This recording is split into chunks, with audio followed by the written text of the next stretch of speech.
Good morning. Welcome to another edition of Take 5. It is Friday, April 22nd, 2011. It is Good Friday. So happy Good Friday to you. It's a Good Friday for all of us because Jesus died for our sins. It was not a Good Friday for him, certainly. And appropriately, it is raining here in Greenville today. Absolutely appropriate on really what should be called Sad Friday, I think. And I'll try to keep it together. We're in Matthew 16. We're not covering the crucifixion right now, and I'm glad for that because I don't know if I could keep it together. But we've got a tremendous passage.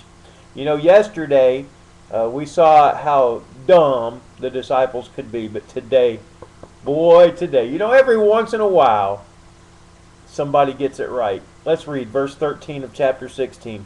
Now when Jesus came into the district of Caesarea Philippi, he asked his disciples, "Who do people say that the Son of Man is?" And they say, "Some say John the Baptist, others say Elijah, and others Jeremiah or one of the prophets." He said to them, "But who do you say that I am?" Simon Peter replied, "You are the Christ, the Son of the living God." And Jesus answered him, "Blessed are you, Simon Bar-Jonah, for flesh and blood has not revealed this to you, but my Father who is in heaven. And I tell you, you are Peter, and on this rock I will build my church, and the gates of hell shall not prevail against it. I will give you the keys of the kingdom of heaven, and whatever you bind on earth shall be bound in heaven, and whatever you loose on earth shall be loosed in heaven." Then he strictly charged the disciples to tell no one that he was the Christ. Well, there have been several discussions amongst the people about who this fella is that's doing all these miracles and wonderful things. Of course, Herod thought he was John the Baptist come back from the dead, and I guess others were thinking he was Elijah or one of the other prophets come back from the dead somehow. So he just asked his disciples who've been with him the whole time, "What about you? You've seen everything. Who do you think I am?" And even though these guys couldn't figure out that he wasn't mad about bread, Simon Peter got it. Got it. Nailed it. A plus plus plus. You are the Christ, the Son of the living God. I don't think he hesitated even a tiny split second when he said that.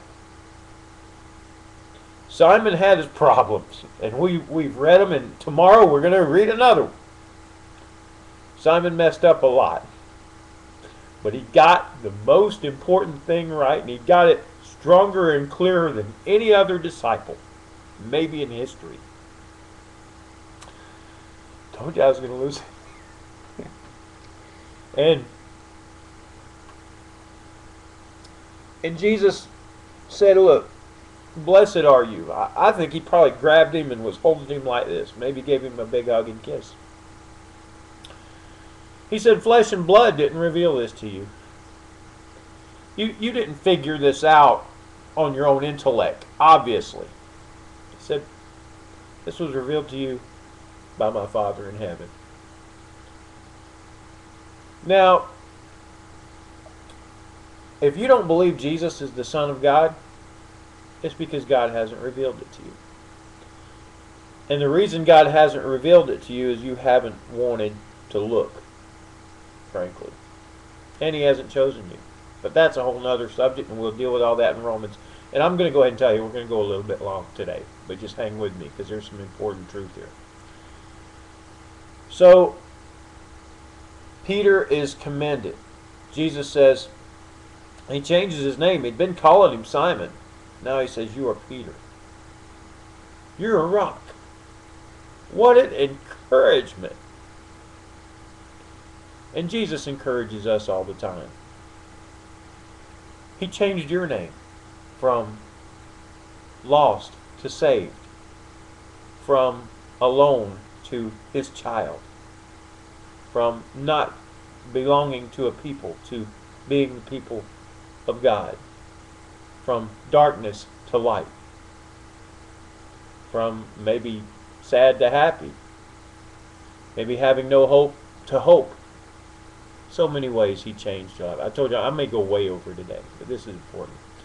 Now, I got to deal with this one issue here because it's so prevalent throughout the religious world. The idea that Peter was the first pope.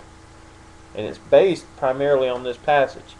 Now, I think there are two extremes. That's the first extreme. Okay, Peter was not the first pope. Jesus isn't saying you're the head of the church.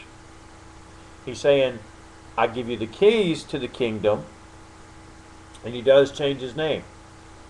Now, the other extreme is that when he changed his name to Peter, it really didn't mean anything because there's two different Greek words for Peter. Well, that's not true either.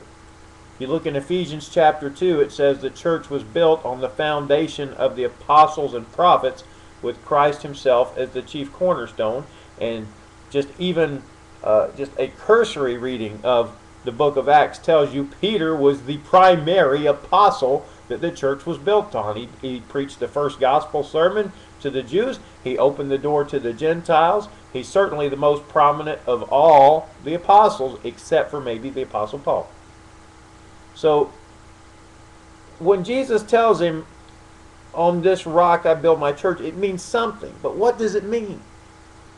Well, it doesn't mean he's going to build it on Peter the man, per se. That would be pretty shaky.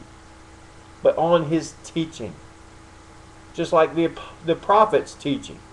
Not on them as individuals, but on their teaching. And what did the prophets teach? Who did they point toward? They pointed toward Christ. Who did the apostles teach about? Who did they point toward? They pointed toward Christ. So it doesn't really matter if it's built on the apostles or the prophets, or there's another passage that says that it could be laid on no other foundation but Christ. It's all Christ anyway. He's just saying, Peter, you're going to be the main guy.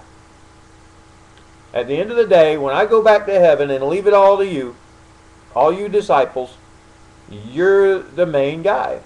Every group has to have a leader. Every group. Every baseball team has to have a pitcher. Every football team has to have a quarterback. If it's a group of any size at all, of 4 or 5 people at all, there's going to be a leader. Peter, you're the leader. That's it. Don't take it to either extreme here.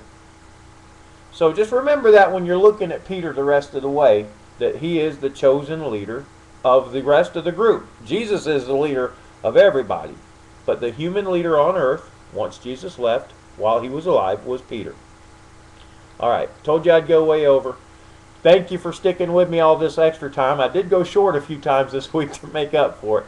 I love you, but I wanted to make sure we covered that. Come back tomorrow. Peter did great today. Not so much tomorrow. We're going to see that on the next edition of Take 5.